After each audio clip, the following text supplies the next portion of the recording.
Hi friends, welcome to Tanushree kitchen. ఇవాళ మనము చింత చిగురు పచ్చడి, రోటి పచ్చడి ఎలా చేసుకోవాలో చూసుకుందాం ఫ్రెండ్స్. చాలా టేస్టీగా ఉంటుంది, ఒకసారి మీరు కూడా ట్రై చేయండి. దానికోసం నేను 1 కప్పు చింతాకు తీసుకున్నాను, 1 కప్పు పల్లీలు, ఒక 20 దాకా పచ్చిమిర్చి తీసుకున్నాను. మీరు ఎండుమిర్చి కూడా తీసుకోవచ్చు ఫ్రెండ్స్. దీనిలోనే ఎలా ఫ్రై చేసుకోవాలో చూసుకుందాము. ఇలా పొయ్యి మీద ప్యాన్ పెట్టుకొని పల్లీలు వేసుకొని సిమ్లోనే పల్లీలను బాగా ఫ్రై చేసుకుందాము. నేను 1/2 కిలో తీసుకున్నానండి పల్లీలు. మీ క్వాంటిటీని బట్టి మీరు తీసుకోవచ్చు. బాగా సిమ్లో పెట్టుకొని ఫ్రై చేసుకోండి.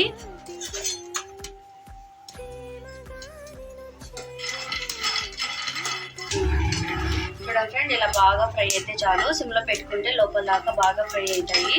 ఇలా ఫ్రై చేసుకొని పక్కకు తీసి పెట్టుకుందాము. ఇలా ఫ్రై అయితే చాలు. అదే ప్యాన్లోకి పచ్చిమిర్చి వేసుకుంటున్నా. పచ్చిమిర్చి కూడా బాగా ఫ్రై చేసుకోవాలి. కొద్దిగా తడి ఆరేదాకా ఇట్లా బాగా ఫ్రై చేసుకుందాము. లైట్గా ఇలా ఫ్రై అయినప్పుడు కొద్దిగా ఆయిల్ వేసుకుందాము. ఇలా బాగా ఫ్రై చేసుకోవాలి. ఇలా ఫ్రై అయితే చాలు. ప్లేట్లోకి తీసేసుకుందాము. అదే ప్యాన్లోకి కొద్దిగా ఆయిల్ వేసుకుందాము. అలా కొద్దిగా ఆయిల్ వేసుకొని చింత చిగురు మొత్తం నేను నీట్గా పెట్టుకున్నాను ఫ్రెండ్స్. మొత్తం ప్యాన్లోకి వేసేసుకున్నా. చింతాకు మొత్తం ఆయిల్లో బాగా ఫ్రై చేసుకోవాలి.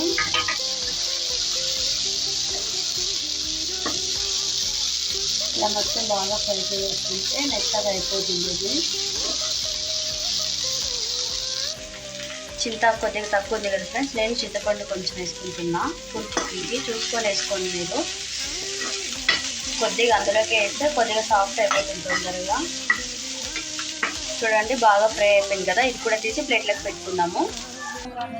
చూడండి ఫ్రెండ్స్, మొత్తం ఇలా రెడీ చేసి పెట్టుకున్నాను. పచ్చడి ఎలా చేసుకోవాలో చూసుకుందాము. ఫస్ట్ జీలకర్ర, సాల్ట్ వేసుకుంటున్నా.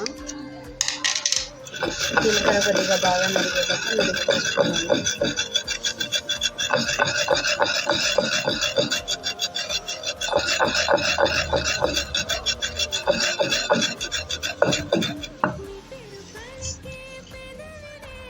పచ్చిమిర్చి వేసుకుంటున్నా, వెల్లిగడ్డ,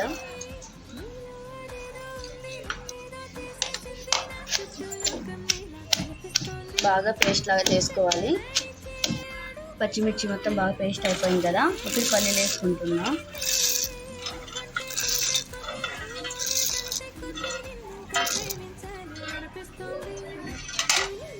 పల్లీలు కూడా బాగా పేస్ట్ లాగా చేసేసుకోవాలి. ఇలా బాగా దంచేసుకోవాలి పల్లీలోని. చూడండి, వాటర్ పోసుకొని ఇప్పుడు మెత్త పేస్ట్ లాగా చేసేసుకున్నాము. అయ్యా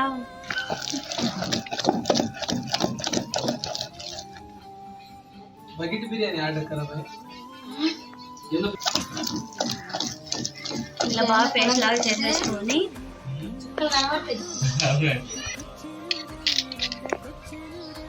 ఇలా పేస్ట్ అయిపోయింది కదా. ఇప్పుడు చింతాకు వేసుకుంటున్నాం.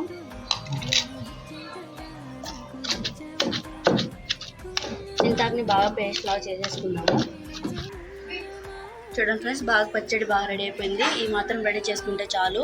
ఇలా ఉన్నప్పుడు తీసేసుకుందాము. చాలా బాగుంటుంది ఫ్రెండ్స్. మీరు కూడా ఒకసారి ట్రై చేయండి. ఎలా కుదిరిందో నాకు కామెంట్ చేయండి. లైక్ చేసి, షేర్ చేసి, సబ్స్క్రైబ్ చేసుకోండి. Thank you for watching.